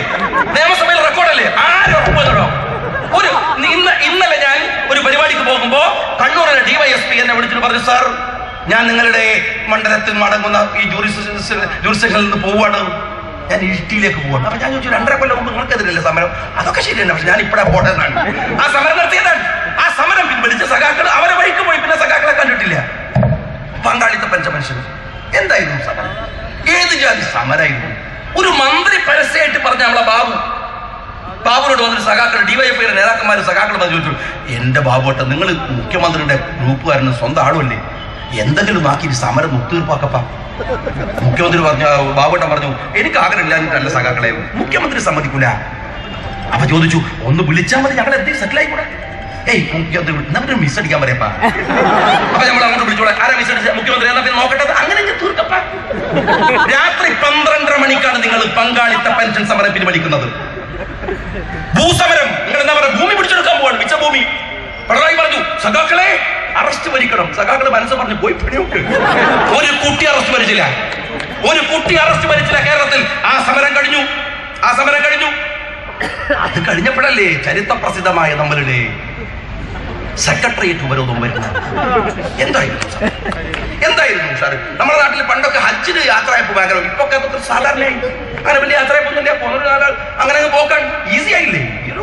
ഈ പുതിയ ലോകത്ത് അത്ര വലിയ ദൂരാണോ ഹജ്ജിന് പോകാൻ? അതിന്റെ ഒരു പവിത്രത കൊണ്ട് നമ്മൾ ഇപ്പോഴും ഒരു യാത്രയപ്പ് നടത്തുന്നു. അല്ലാതെ അതിനൊക്കെ വെല്ലുന്ന യാത്രയപ്പ്. സഖാക്കളൊക്കെ കണ്ണീരൊക്കെ തുടച്ചിട്ടാ പറഞ്ഞേക്കണം, ചുവന്ന കൊടിയൊക്കെ കൊടുത്തിട്ട്. എമ്മാതിരി പൊക്കൽ വമ്പിച്ച യാത്രയപ്പ് തിരുവനന്തപുരത്ത്. നമ്മൾ വിചാരിച്ചു അന്ന് ഒരു ദിവസം എനിക്ക് രസകരമായ ഒരു അനുഭവം ഉണ്ടായത്. ഒരു ചാനൽ നോക്കുമ്പോൾ നമ്മളുടെ അഡ്വക്കേറ്റ് ജയശങ്കർ നിന്നിട്ട് ഇങ്ങനെ പ്രതാപനിട്ട് പുരിക്കുകയാണ്. പ്രതാപനോട് പറഞ്ഞു, പ്രതാപ, ഞാൻ ഈ ഉമ്മൻചാണ്ടിയാണ്, എന്താണ് പിണറായിന്റെ വക്കാലത്ത് പിടിക്കുന്ന ആളല്ല. പക്ഷെ ഒരു കാര്യം മനസ്സിലാക്കണം, ഈ സമരങ്ങൾ വിചാരിച്ച പോലല്ല. ഈ സമരം ഭയങ്കര സംഭവമാണ്. ഈ സമരം ഉമ്മൻചാണ്ടിയുടെ രാജി വാങ്ങിയിട്ട് വരൂ, അങ്ങനെ തീരുന്ന കാര്യമല്ല. ഭയങ്കര സംഭവമാണ്, ഭയങ്കര ഷാനാണ് എന്നൊക്കെ പറഞ്ഞു അദ്ദേഹം. ആ ചർച്ച കഴിഞ്ഞ ഉടനെ ഞാൻ എന്റെ സുഹൃത്തായതുകൊണ്ട് ഞാൻ ജയശങ്കറിനെ വിളിച്ചു ചോദിച്ചു, അല്ല വക്കീലെ, ഇതെന്തൊരു ആത്മവിശ്വാസം, കോൺഫിഡൻസ്. അപ്പൊ ഈ ഓവർ കോൺഫിഡൻസ് കുഴപ്പമില്ല. അല്ല പറഞ്ഞു, ഷാജി സംഗതിയൊക്കെ നോക്കിയോ, നീ വലിയ ഡയലോഗൊന്നും അടിക്കണ്ട. സംഗതി ഇനി വിചാരിച്ച മാതിരല്ല. രാത്രി 2 മണി 1 മണിക്കൊക്കെ ആൾക്കാർ വന്നിറങ്ങണം. ഇത് ഉമ്മൻചാണ്ടി പെടുട്ടാ. പിറ്റേ ദിവസം 12 മണിക്ക് ഞാനൊരു യാത്രയിലായിരുന്നു. എനിക്ക് ജയശങ്കറിന്റെ ഫോണ്. ഞാൻ ചോദിച്ചു, വക്കീൽ കോടതി പോയില്ല? അല്ല, അതവിടെ നിൽക്കട്ടെ ഷാജി, നീ വിവരം അറിഞ്ഞോ? ഞാൻ പറഞ്ഞില്ല. എടോ, സമരം പിൻവലിച്ചടോ. ഈ ഹമുക്കളെ വിശ്വസിക്കാൻ പറ്റില്ല. അങ്ങനെയുള്ള എത്ര സാധുക്കളെ പറ്റിച്ചു സഹോദരന്മാരെ. എന്നിട്ട് സമരം പിൻവലിച്ചു. എന്താ പിണറായി വിജയൻ പറയുന്നത്? ഞങ്ങൾ ചോരച്ചാലുകൾ നീന്തി കയറിയ ചോരച്ചാലൊക്കെ ശരിയാണ്. 2 മണിക്കൂർ മുറുക്കി പിടിച്ച് നിൽക്കാൻ പറ്റാത്ത ഈ സഖാക്കളെ കൊണ്ട് നിങ്ങൾ എന്താക്കാനാണ് കേരള രാഷ്ട്രീയത്തിൽ? നിങ്ങൾ പറ. രാജ്യത്ത് സമരം നടത്തുമ്പോൾ കക്കൂസ് ഉണ്ടാക്കില്ല സമരം നടത്താൻ അല്ലല്ലോ. അങ്ങനെ വേറെ സമരം നടത്തുമ്പോ അതാണോ ആലോചിക്കൽ? നിങ്ങൾ ദേശാഭിമാനി ഇങ്ങനെ വലിയ എന്താണ് വെണ്ടക്ക നിരത്തൽ സമരത്തിലെല്ലാം ഒഴുകി കഴിഞ്ഞു. ഗംഭീര പന്തൽ, വിശ്രമ കേന്ദ്രം, ഭക്ഷണശാല. ഭക്ഷണം ഇങ്ങനെ മേലെ കൂടെ കഴിച്ചാൽ അതിന് വേറൊരു പ്രതിക്രിയയുണ്ട് ജൈവശാസ്ത്രപരമായിട്ട്. നിങ്ങൾക്ക് ഓർമ്മയില്ല? നിങ്ങൾ ആളെ പൊട്ടന്മാരാക്കുക. രാജ്യത്തെ സമരം നടത്തുമ്പോ ആദ്യം കക്കൂസ ഉണ്ടാക്കേണ്ടത് നിങ്ങൾ ആളെ പഠിപ്പിക്കുക. എവിടുന്നാണോ രാഷ്ട്രീയം പഠിച്ചത്? എവിടുന്ന? എന്നിട്ട് സമരത്തിനെ കുറിച്ച് വമ്പിച്ച തീരുമാനങ്ങൾ. സമരത്തിൽ ആളുകൾക്ക് എന്താ നട്ടപ്പാതിര നേരത്തും സഖാക്കൾ വന്നിറങ്ങിക്കൊണ്ടിരിക്കുകയാണ്. സമരപ്പന്തലിൽ പിണറായി വിജയൻ ഒരു മരക്കട്ടിലിൽ കിടന്നുറങ്ങി. സമരപ്പന്തലിൽ നമ്മളുടെ എന്താണ് അവിടെ കിടന്നുറങ്ങി. നമ്മളെ കൊടിയേരി കിടന്നുറങ്ങി. EP ജയരാജൻ കിടന്നുറങ്ങി. സമരപ്പന്തലിൽ വലിയ മുതലാളിയാണെങ്കിലും ഒരു അഹങ്കാരവുമില്ലാത്ത പോലുമില്ലാത്ത നമ്മളുടെ പണമരം കരിയും കിടന്നുറങ്ങി. എന്നിട്ട് പറയും തോമസ് ഐസക് ഇങ്ങനെ ഉലാത്തിക്കൊണ്ടിരിക്കുകയായിരുന്നു. അർദ്ധരാത്രിയുടെ അന്ത്യയാമങ്ങളിൽ വരെ നമ്മളുടെ ശ്രീമതി ടീച്ചർ ഡാൻസ് ചെയ്തുകൊണ്ടേയിരിക്കുകയായിരുന്നു. എന്നിട്ട് പറഞ്ഞു ആ സമരപ്പന്തലിൽ സഖാവ് അച്യുതാനന്ദൻ കിടന്നുറങ്ങി. അതൊരു വാർത്തയാണ്. അച്യുതാനന്ദൻ എന്ന് പറഞ്ഞാൽ തന്നെ നമുക്ക് ഉറക്കുകയുള്ളൂ. ഉറങ്ങുന്ന വാർത്തയാണ്. നിയമസഭയിലൊക്കെ അതിരാവിലെ 7 മണി ഫസ്റ്റ് ബെല്ലിന്റെ മുമ്പിൽ അച്യുതാനന്ദൻ എത്തും. ഞാനിങ്ങനെ ആദ്യമൊക്കെ എൻ്റെ ഷംസു എടുത്തുണ്ട്. ഞാൻ ഷംസൂരോട് പറഞ്ഞു, ഷംസു നമ്മളൊക്കെ ഒന്ന് പഠിക്കണട്ടാ. നമ്മളിങ്ങനെ പൗഡറൊക്കെ ഇട്ട് മുണ്ടുകുപ്പായൊക്കെ മാറ്റി വരുമ്പോഴത്തേക്ക് അയാൾ ഈ 90-ാമത്തെ വയസ്സിൽ എന്തൊരു ഉഷാറാണ്. പിന്നെ മനസ്സിലായത് നിയമസഭയിൽ നല്ല AC ഉണ്ട്, ഇരിക്കാൻ നല്ല സുഖമുണ്ട്. മൂപ്പരും 1-ാമത്തെ ബെല്ല് തൊട്ടാൽ മൂപ്പരോടും നാടകം തുടങ്ങണം. അതന്നെ അപ്പോൾ തുടങ്ങും ഓർമ്മ. കൊടിയേരി ഇടക്കിടക്ക് ഇതിനെ പുറത്തു. ഞാൻ ചോദിച്ചു അല്ല സാർ നിങ്ങൾക്ക് വല്ല ഈ ഷുഗറിന്റെ ഇയാളുടെ കൂർക്കമ്പനി സഹിക്കണ്ടോ 24 മണിക്കൂർ. അങ്ങനെ അച്യുതാനന്ദൻ ഉറങ്ങുന്നു എന്നുള്ളതാണ് ഈ സമരത്തിലെ ഒരു വലിയ ആകർഷണം. എടോ നിങ്ങൾക്കൊരു ആവേശമാണ്, ആവേശമാവട്ടെ, ആയിക്കോട്ടെ. പക്ഷേ സമരത്തിന് തിളക്കമുണ്ടാക്കാൻ, ആവേശമുണ്ടാക്കാൻ നിങ്ങൾ ചെയ്യേണ്ടത് എന്തായിരുന്നു? നിങ്ങൾ പറയേണ്ടത് തലമുറ കൈമാറി ഈ രക്തപതാക ഏറ്റുവാങ്ങാൻ സഖാവ് പിണറായിയുടെ മകൻ അവിടെ പന്തലിലെത്തി. പറഞ്ഞു നിങ്ങൾ വിവേക് കിരൺ എത്തിയോ? അവനങ്ങനെ ലണ്ടനിൽ കിടന്നിട്ട് യൂറോപ്യൻ ക്ലോസറ്റിൽ അപ്പിട്ട് കൊടുക്കുമ്പോ ഇവിടെ റോഡ് വരുവോ? വന്നില്ല. സമരത്തിന് ആവേശം പകരാൻ കൊടിയേരിയുടെ പുലി പോലത്തെ 2 മക്കൾ വന്നില്ല. തോമസ് ഐസക്കിന്റെ മക്കൾ അമേരിക്കൻ പൗരന്മാർ തിരക്കിലായിരുന്നു. EP ജയരാജന്റെ മോൻ ആ ഏരിയക്ക് വന്നില്ല. ശ്രീമതി ടീച്ചറുടെ മോൻ ആ വഴിക്ക് വന്നില്ല. ആര് വന്നു? ഏതെങ്കിലും ഒരു നേതാവിന്റെ മോൻ വന്നോ? അവിടെ വന്നിട്ട് സമരത്തിന്റെ പന്തലിൽ ആവേശം ഉണ്ടാക്കിയില്ല. നിങ്ങൾക്ക് ജനങ്ങളുടെ മുമ്പിൽ പറയാൻ കഴിയുന്ന, വിളിച്ചു പറയാൻ കഴിയുന്ന മുദ്രാവാക്യം ഉണ്ടായില്ല. അത് തന്നെയാണ് നിങ്ങൾക്ക് ജയിച്ചു വരാൻ കഴിയാതെ പോയത്, ജനങ്ങളെ ബോധ്യപ്പെടുത്താൻ കഴിയാതെ പോയത്. അത് കഴിഞ്ഞു. ആ സമരം ആകെ പൊളിഞ്ഞു പാളീസായി. അത് കഴിഞ്ഞതിന് ശേഷമാണ് ഇവിടെ കണ്ണൂരിൽ P ജയരാജന്റെ ഒരു സ്റ്റേറ്റ്മെന്റ്. P ജയരാജൻ പറഞ്ഞു 17-ാം തീയതി മുഖ്യമന്ത്രിയെ കാണിച്ചു തരാം, കണ്ണൂരിലൊന്ന് ഇറങ്ങും, 2 കാലുണ്ടോന്ന്. എന്തൊക്കെ വെല്ലുവിളിയായിരുന്നു. 17-ാം തീയതി ഞാൻ അതിരാവിലെ ഓടിപ്പിടിച്ചാണ് അവിടെ സമ്മേളനം, അതെന്താണ് ജനസമ്പർക്ക പരിപാടിക്ക് വരുന്നത്. മുഖ്യമന്ത്രി അവിടെ എത്താൻ പറ്റുമോ? ഇവര് കണ്ണൂരല്ലേ, ജയരാജനല്ലേ, ഇറങ്ങാൻ പറ്റില്ല എന്നല്ല പറഞ്ഞത്. അങ്ങനെയൊക്കെ വിചാരിച്ച് അവിടെ സത്തപ്പോ മുഖ്യമന്ത്രി കൃത്യം 7 മണിക്ക് പരിപാടി തുടങ്ങി. ഞാനങ്ങനെ ഒരു ദൂരയാത്ര കഴിഞ്ഞതുകൊണ്ട് മുസ്ലിം ഡ്രസ്സുമായിട്ടായിരുന്നു അവിടെ മുഖ്യമന്ത്രി അതിരാവിലെ തന്നെ തുടങ്ങിയതുകൊണ്ട് സ്റ്റേജിലുണ്ടായിരുന്നത്. അത് കഴിഞ്ഞപ്പോൾ പറഞ്ഞു ഒന്ന് കുളിച്ചിട്ട് വരാം. മുഖ്യമന്ത്രിയുടെ സ്വഭാവം വെച്ച് നമുക്കൊക്കെ അറിയാലോ, 2 മണി 3 മണി വരെ ഈ പണി പോകും, ഉറപ്പാണ്. അതുകൊണ്ട് ഒന്ന് കുളിച്ചിട്ട് വരാമെന്ന് കരുതി പോലീസിനോട് ചോദിച്ചു അവിടെ എതിലെ പോകേണ്ടത്, കാരണം CPM സംബന്ധം. അവർ പറഞ്ഞു അവിടെ കുഴപ്പമില്ല, നിങ്ങൾ അതിലെ പോയിക്കോളൂ. ഞാൻ ആ വഴിക്ക് തന്നെ പോകുമ്പോൾ ആ സ്റ്റേഡിയം കോർണറിന്റെ ആ ഭാഗത്ത് CPM-ന്റെ ഒരു ദേശാഭിമാനം എഴുതിയ 1000-ലധികം ആളുകൾ തന്നെ അവരെന്നെ എഴുതിയത്. മാതൃഭൂമി എഴുതിയത് 1000-ഓളം, മനോരമ എഴുതിയത് 100 കണക്കിന് ആളുകൾ. ഏതായാലും അവിടെ ജയരാജന്റെ പ്രസംഗമാണ്. EP ജയരാജൻ ഞാൻ ഇപ്പുറത്ത് മാനിട്ട് ഇങ്ങനെ കേട്ടു. ജയരാജൻ പറഞ്ഞു, സഖാക്കളെ, ഈ സമരം ഒരുപാട് സമയം ദീർഘിച്ചു പോകാൻ ഇടയുണ്ട്, അതുകൊണ്ട് ഉച്ചഭക്ഷണം ഇവിടെ തയ്യാറാക്കി വെച്ചിട്ടുണ്ട്. ജയരാജന്റെ പ്രസംഗം കഴിഞ്ഞപ്പോൾ ആൾക്കാർ പോയി. കാരണം ഉച്ചഭക്ഷണം എന്ന് പറഞ്ഞാൽ 25 ഉറുപ്പിന്റെ ബിരിയാണിയാണ്. മുഖ്യമന്ത്രിയുടെ പരിപാടിക്ക് പോയ 5000 ഉറുപ്പ്യ മിനിമം കിട്ടുന്നത്. നേരെ ആൾക്കാർ ജയരാജന്റെ പങ്കൾ വരെ നേരെ അങ്ങോട്ട്. ആ സമരം ആ മുഖ്യമന്ത്രിയെ തടയുമെന്ന് പറയുന്ന ആ സമരം കഴിഞ്ഞു. EP-യുടെ പ്രസംഗം കഴിഞ്ഞു. അത് കഴിഞ്ഞപ്പോൾ അവർക്ക് ട്രെയിനിൽ നമ്മളെ ബാലേട്ടൻ, നമ്മളെ പാലക്കാട് മുൻ വിദ്യുശക്തി മന്ത്രി ബാലേട്ടൻ പറഞ്ഞു. ഞാനിതൊക്കെ പറഞ്ഞു, ബാലേട്ടൻ ഇതെന്തൊരു കഷ്ടമാണ്, ഇത് വല്ലാത്ത പോക്കാണല്ലോ എന്നൊക്കെ പറഞ്ഞു. മൂപ്പര സങ്കടത്തിൽ പങ്കുചേരാൻ തന്നെ മൂപ്പരും വലിയ വിഷമത്തിലാണ്. മൂപ്പര് പറഞ്ഞു കുഷറാൻ പോവാണ്, അവിടെ പ്ലീനം വരാൻ പോവാണ്. അദ്ദേഹം ഒരു ആത്മാർത്ഥമുള്ള ഒരു കമ്മ്യൂണിസ്റ്റുകാരനാണ്. അതിനകത്തുമാണല്ലോ ഈമാൻ. ആ ഈമാനുള്ള ആളാണ്, കമ്മ്യൂണിസ്റ്റ് പാർട്ടിയിൽ ഈമാനുള്ള ഒരാളാണ്. അയാൾ എന്ത് ചോദിച്ചാൽ അങ്ങനെ വലിയ സങ്കടത്തിലൊരു പ്ലീനൊക്കെ സംഘടിപ്പിച്ചു. പ്ലീനത്തിന്റെ 1-ാമത്തെ ദിവസം നമ്മളെ പണമരം കരിവിന്റെ വാർത്ത. അപ്പൊ തന്നെ പ്ലീനത്തിന്റെ ഗ്യാസ് പോയി. 2ാമത് പിണറായി വിജയൻ. 3-ാമത്തെ അവസാന ഘട്ടം എത്തിയപ്പോഴേക്കും അതാ വരുന്നു. താരോദയം മാതിരിയാണ്, നക്ഷത്ര ശോഭയോടെ ഫെഡറൽ കാസ്ട്രോയുടെ ഒക്കെ മുഖം കാണുന്ന പോലെ ചാക്കു രാധാകൃഷ്ണൻ ദേശാഭിമാനി. അതോടുകൂടി ചർച്ച വന്നു. ചാക്കു രാധാകൃഷ്ണൻ പറഞ്ഞൊരു കാര്യം എന്താ വെച്ചാൽ, എനിക്ക് ഇതുപോലെ ഒരു ഇഷ്ടം തോന്നിയ ഒരു പാർട്ടി വേറെ ഇല്ല, അതോടെ ഞാൻ കൊടുത്തു. ഞാനിങ്ങനെ ആലോചിച്ചു, CPM ചാക്കു രാധാകൃഷ്ണൻ ഇത്ര ഇഷ്ടം ഉണ്ടാവാനുള്ള കാരണം എന്താണ്? എന്താ ഉണ്ടാവുക? അദ്ദേഹത്തിന് ഇഷ്ടം തോന്നാവുന്ന കുറെ പാർട്ടി രാജ്യത്തുണ്ട്. RSS ഉണ്ട്, BJP ഉണ്ട്, NDF ഉണ്ട്. മനുഷ്യന്മാരെ കണ്ടാൽ തമിഴ് വെട്ടിക്കൊടുത്ത മൂപ്പർക്ക് ഇഷ്ടം അങ്ങനെയല്ല വേണ്ടത്. പിന്നെ എന്താ ഇവർ? അപ്പോഴെനിക്ക് മനസ്സിലായത് ഇഷ്ടം ശരിക്കും ഇവരോടല്ലേ തോന്നേണ്ടത്. ചാക്കിങ്ങനെ ആലോചിക്കുക, ഞാനൊരാളെയും അയാൾ 2 മക്കളെയും കൊന്നു അവരൊക്കെ പറയണത്. എന്നാൽ ഒരു മനുഷ്യനെ 51 വെട്ടുപെട്ടിയ പമ്പിച്ച പുലികൾ നമ്മുടെ ഇങ്ങനെ ഒരു കുഴപ്പമില്ലാണ്ട് നടക്കുകയാണ്. ഒരു ചെറുപ്പക്കാരനെ വയലിൽ വിചാരണ ചെയ്ത് കൊന്നിട്ട് അവന്റെ ചോര കുടിച്ചിട്ട് മൃഗതുല്യമായി നടക്കണ കുറെ സഖാക്കൾ ഒന്നും സംഭവിക്കാതെ നടക്കണം. അപ്പൊ പിന്നെ ചാക്കിന് ആരാധന തോന്നണല്ലോ. ചാക്കിന് ആരാധന തോന്നണല്ലോ. ചാക്ക് പറഞ്ഞതാണ് എനിക്ക് ഇവരോട് ആരാധന തോന്നുന്നു. പ്ലീനത്തെ സമപ്പ് ചെയ്തുകൊണ്ട് കൊടിയേരിന്റെ പത്രസമ്മേളനം. കൊടിയേരി പറഞ്ഞു, പ്ലീനത്തിന്റെ തീരുമാനം ഗംഭീരമായ തീരുമാനമാണ്, അഴിമതി നടത്തുന്ന സഖാക്കളെ പിടിക്കും. പത്രക്കാർ ചോദിച്ചു അതെങ്ങനെ മനസ്സിലാവും?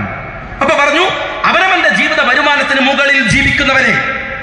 ശരി എന്ന് വെച്ചാൽ സാധാ സൈക്കിൾ വാങ്ങാൻ പറ്റുന്നവൻ മോട്ടോർ സൈക്കിൾ വാങ്ങിയാൽ അധിക വരുമാനം, മോട്ടോർ സൈക്കിൾ വാങ്ങുന്നവൻ മാരുതി വാങ്ങിയാൽ മാരുതി വാങ്ങുന്നവൻ എന്താണ് ഒരു ഇന്നോവ വാങ്ങിയാൽ ഇന്നോവ വാങ്ങാൻ പറ്റുന്നവൻ ഒരു റേഞ്ച് റോവർ വാങ്ങിയാൽ അത് വാങ്ങാൻ കഴിവുള്ളവൻ അതിന് മുകളിലുള്ള വണ്ടി വാങ്ങിയാൽ ഇല്ലേ?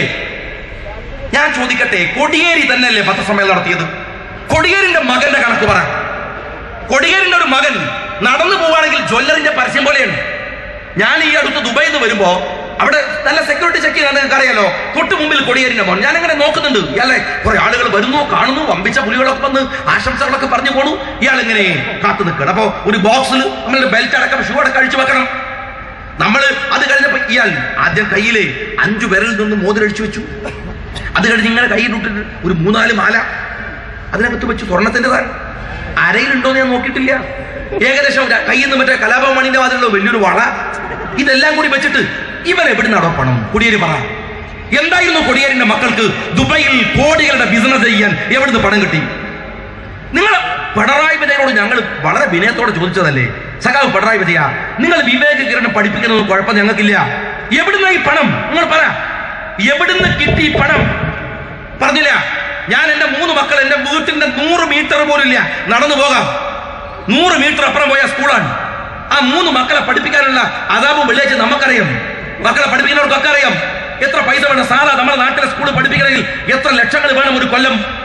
അപ്പോഴാണ് വിവേക് കിരണ പഠിപ്പിക്കാൻ UK-യിൽ, ഇംഗ്ലണ്ടിൽ. അത് ഞാൻ അന്ന് യൂത്ത് ലീഗിന്റെ പ്രസിഡന്റ് ആയപ്പോ ഞാൻ പറഞ്ഞപ്പോ EP ജയരാജന്റെ മറുപടി, ഷാജി എന്ത് പൊട്ടത്തരായി പറയുന്നത്? എന്താ പിണറായി വിജയന്റെ മോന് വിദേശത്ത് പഠിച്ചാൽ ജവഹർലാൽ നെഹ്റു പഠിച്ചിട്ടില്ലേ? ജവഹർലാൽ നെഹ്റു ആരുടെ താരതമ്യം? നമ്മുടെ ഈ പിണറായി പാറപ്പുറത്തുള്ള കുട്ടി മോശമൊന്നുമല്ല. എന്നാലും എന്നിട്ട് പറയാം വീരേന്ദ്രകുമാർ പഠിച്ചിട്ടില്ലേ? ശ്രേയംസ് കുമാർ പഠിച്ചിട്ടുണ്ട്. ജവഹർലാൽ നെഹ്റു വിദേശത്ത് പഠിച്ചിട്ടുണ്ട്. അതിന് ജവഹർലാൽ നെഹ്റുവിന്റെ ബാപ്പാൻ നമുക്കറിയോ? മോത്തിലാൽ നെഹ്റു. അവിഭക്ത ഇന്ത്യയെ വിലക്ക് തരുമോ എന്ന് വെള്ളക്കാരനോട് ചോദിച്ച കോടാനുകോടീശ്വരൻ. അറിയാങ്ങള്, അവിഭക്ത ഇന്ത്യ പാകിസ്ഥാനും ബംഗ്ലാദേശുമുള്ള ഇന്ത്യ. മലപ്പുറത്ത് അങ്ങാടിയിൽ 10 സെന്റ് സ്ഥലത്തിനല്ല വില പറഞ്ഞത്, ഇന്ത്യ രാജ്യത്തിന്. ആ മോത്തിലാലിന്റെ മോനാണ് ജവഹർലാൽ നെഹ്റു. വയനാട്ടിലെ ഏറ്റവും വലിയ ഭൂപ്രഭു, മാതൃഭൂമി പത്രത്തിന്റെ ഉടമ, കോടികളുടെ ഭൂസ്വത്തുള്ള MP വീരേന്ദ്രകുമാർ. നിങ്ങൾ ആരോടാ താരതമ്യം? ഞാൻ അന്ന് പറഞ്ഞിട്ടുണ്ട്, എന്താണ് ജവഹർലാൽ നെഹ്റു വിദേശത്ത് പഠിച്ചത്? ജവഹർലാൽ നെഹ്റു ഒരു കോടീശ്വരനായിരുന്നു. കാരണം ജവഹർലാൽ നെഹ്റുവിന്റെ പിതാവ് മോത്തിലാൽ നെഹ്റു അതിനേക്കാൾ വലിയ കോടീശ്വരനായിരുന്നു. അതാ കാരണം. ശ്രേയംസ് കുമാർ വിദേശത്ത് പഠിച്ചു. എന്താ കാരണം? ശ്രേയംസ് കുമാർ ഒരു കോടീശ്വരനാണ്. കാരണം ശ്രേയംസ് കുമാറിന്റെ അച്ഛൻ MP വീരേന്ദ്രകുമാർ അതിനേക്കാൾ വലിയ കോടീശ്വരനാണ്. കാരണം വീരേന്ദ്രകുമാറിന്റെ അച്ഛൻ മോത്തിലാൽ നെഹ്റു, അച്ഛൻ പത്മപ്രഭ ഗൗഡർ അതിനേക്കാൾ വലിയ കോടീശ്വരനാണ്. അതാ കാരണം. അപ്പൊ വിവേക് കിരൺ പഠിച്ചതോ? വിവേക് കിരൺ ഒരു കോടീശ്വരനാണ്. കാരണം വിവേക് കിരണിന്റെ അച്ഛൻ പിണറായി വിജയൻ അതിനേക്കാൾ വലിയ കോടീശ്വരനാണ്. കാരണം ഒരു കാരണമില്ല. അതാ പ്രശ്നം. മേപ്പെട്ട് നോക്കി ആരെങ്കിലും താവയായിട്ട് തന്നത് വേണ്ടേ? പിണറായി പാറപ്പുറത്തെ 10 സെന്റ് ഭൂമിന്റെ വില എത്രടോ? നിങ്ങൾ പറ.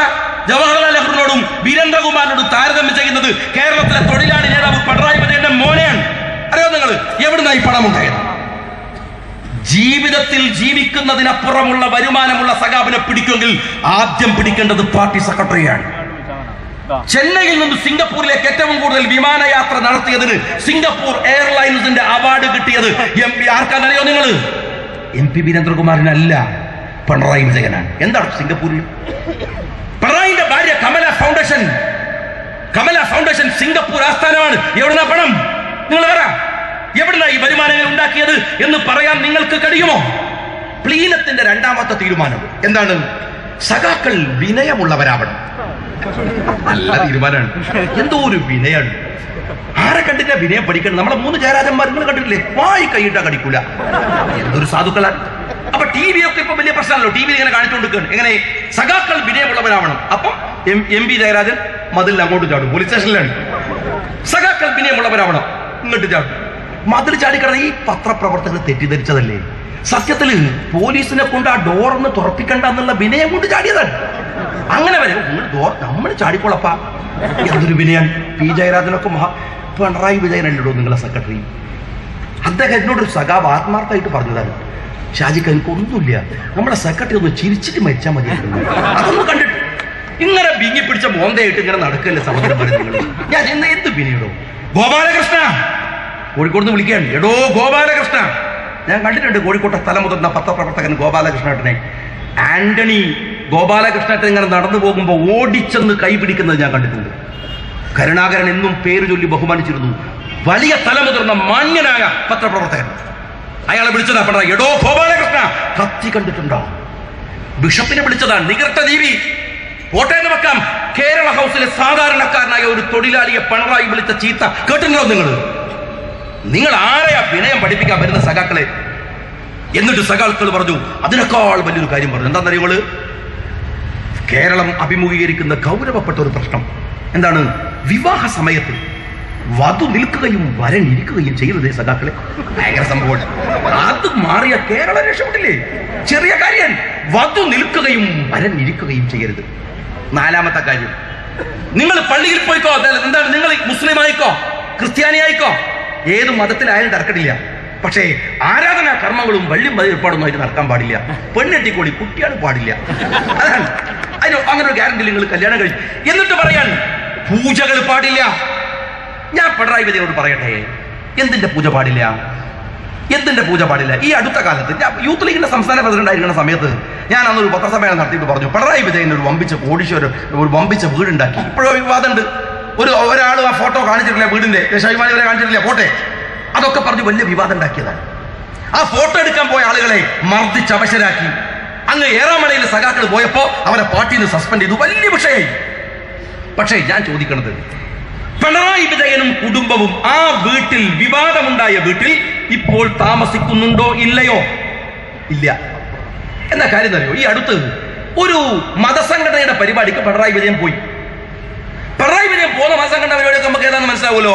അവിടെ ചെന്നപ്പോ സ്റ്റേജിൽ ഒരു തങ്ങളുണ്ടായിരുന്നു. ആ തങ്ങളുടെ അടുത്ത് പിണറായി ഇങ്ങനെ ഇരുന്നപ്പോ തങ്ങൾ ഇതിനൊക്കെ നോക്കിയിട്ട് പറഞ്ഞു പിണറായി വിജയനോട്, സംഗതി നിങ്ങളൊന്ന് ശ്രദ്ധിക്കാനാട്ട. പിണറായി വിജയൻ എന്തേ? അദ്ദേഹം ഒരു നാസ്തികവാദിയാണ്. എന്താ പ്രശ്നം? അല്ല, നിങ്ങളുടെ വീട് അത്ര ശരിയില്ല. ചോദിച്ചു അതെന്താ പ്രശ്നം?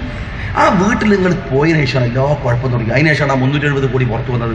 CBI അന്വേഷണം തുടങ്ങിയത്. നിങ്ങളെ മോനെ പറഞ്ഞത് ആകെ ഇരപ്പയിൽ എല്ലാം കുഴപ്പമായി. നിങ്ങൾ അതിനുശേഷമാണ് ഈ ബുദ്ധിമുട്ട് മുഴുവൻ.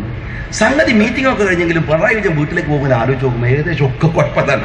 ആ ഭാര്യസുമായിട്ട് ഇങ്ങനെ അടക്കട എത്ര പ്രാവശ്യം വെടികൊണ്ട കൊണ്ടേതാണ്. പക്ഷെ അന്ന് പിടിച്ചുപോയി. ഒക്കെ വീട്ടിൽ കൂടിയതിന് ശേഷം പിറ്റേ ദിവസം ഒരു കറുത്ത കൂളിവാസം വെച്ച വണ്ടിയിൽ പിണറായി വിജയൻ നേരെ തങ്ങളെ വീട്ടിലേക്ക് മൂപ്പര് കവടിയൊക്കെ നിർത്തി. അതായത് പിണറായി വിജയൻ പോകുന്ന സ്റ്റേജിൽ ഉണ്ടാവുന്ന തങ്ങളെ കോലം നിങ്ങൾക്ക് മനസ്സിലാവുമല്ലോ. ആ ജാതി ഒരു ഏത് പോലെ അറിയാത്ത മകളൻ കണക്കൊക്കെ നോക്കിയിട്ട് പറഞ്ഞു ഒരിക്കലും നിൽക്കുന്നത് ചില ക്രിയകളൊക്കെ ഉണ്ട്. ചുരുക്കി പറഞ്ഞാൽ പിണറായി വിജയൻ ഇപ്പൊ വീട്ടിൽ താമസിക്കണില്ല. ഞാൻ ചോദിക്കുന്നത്, അന്ധവിശ്വാസങ്ങൾ കൈവിടണമെന്ന് പറയുന്ന പാർട്ടി, ഞാനൊരു ഉത്തരവാദപ്പെട്ട MLA ആണ്. വെറുതെ ആളുകളുടെ കൈയടിക്ക് വേണ്ടി പ്രസംഗിക്കല്ല. ഞാൻ ചോദിക്കട്ടെ, കമ്മ്യൂണിസ്റ്റ് പാർട്ടിക്കാരെ പത്രപ്രവർത്തകരുണ്ടെങ്കിൽ പോ പിണറായിലേക്ക്. അദ്ദേഹത്തിന്റെ വീട്ടിനകത്ത് പിണറായി ഉണ്ടോ? താമസിക്കുന്നുണ്ടോ? എന്താ താമസിക്കാത്തത്? അന്ധവിശ്വാസിയായ താൻ സമ്പാദിച്ചു കൂട്ടിയ സ്വത്തുക്കൾ, കള്ള സ്വത്തുക്കൾ പരിരക്ഷിക്കാനുള്ള വേവലാതിയോടുകൂടി അന്ധവിശ്വാസം കൈമുതലാക്കിയ ഒരു പാർട്ടി സെക്രട്ടറിയാണ് നിങ്ങളുടെ കൂടെ ഉള്ളത്. തീർന്നില്ല. അവസാനം ചാക്ക് രാധാകൃഷ്ണന്റെ വിഷയങ്ങളെ കത്തി വന്നപ്പോ EP ജയരാജന്റെ ഒരു ക്ലൈമാക്സ് ഡയലോഗ് ഉണ്ട്. EP ജയരാജൻ പറഞ്ഞു, എന്താ ചാക്കിന് കുഴപ്പം? അയാളെ പേര് എന്താ കേസുള്ള? ആളെ കൊന്നുന്ന അതിനേക്കാളും വലിയ കുഴപ്പക്കാരെ ഇതിനകത്തിരിക്കണില്ലേ? അതായിരുന്നു അതിന്റെ പഞ്ചിങ് ഡയലോഗ്. അതായിരുന്നു അതിന്റെ ക്ലൈമാക്സ്. അതിനേക്കാൾ വലിയ കൊലപാതകികളും കൊലയാളികളും ഒക്കെ ഇരിക്കുന്ന സ്ഥലമാണോ ഇന്ന് പറയുന്നത് മാർക്സിസ്റ്റ് പാർട്ടിയുടെ ഓഫീസ് എന്ന് പറയുന്നത്? ഇപ്പോ എല്ലാവരും ഇരിക്കുന്ന സ്ഥലം അങ്ങനെ പ്ലീന ഉഞ്ചിച്ച്. അത് കഴിഞ്ഞപ്പോ പിന്നെ അടുത്ത പരിപാടി ക്ലിഫ് ഹൗസ് ഉപരോധം കുറെ തുടങ്ങിയിട്ട് 160 ദിവസം എന്നൊക്കെ ബോർഡൊക്കെ ഉണ്ട്. അങ്ങനെ തുടങ്ങി പറഞ്ഞു മുഖ്യമന്ത്രിയെ വിടൂല. മുഖ്യമന്ത്രി 7 മണിക്കാണ് എഴുന്നേറ്റ് ജനസമ്പർക്ക പരിപാടിക്ക് പോകും. 11 മണിയാകുമ്പോൾ സഖാക്കൾ കൊണ്ടുപോയൊക്കെ മാറ്റി ഗുലാബ് എന്നൊക്കെ പറഞ്ഞു വരുമ്പോൾ ആ ഏരിയയിൽ ആളുണ്ടാവില്ല.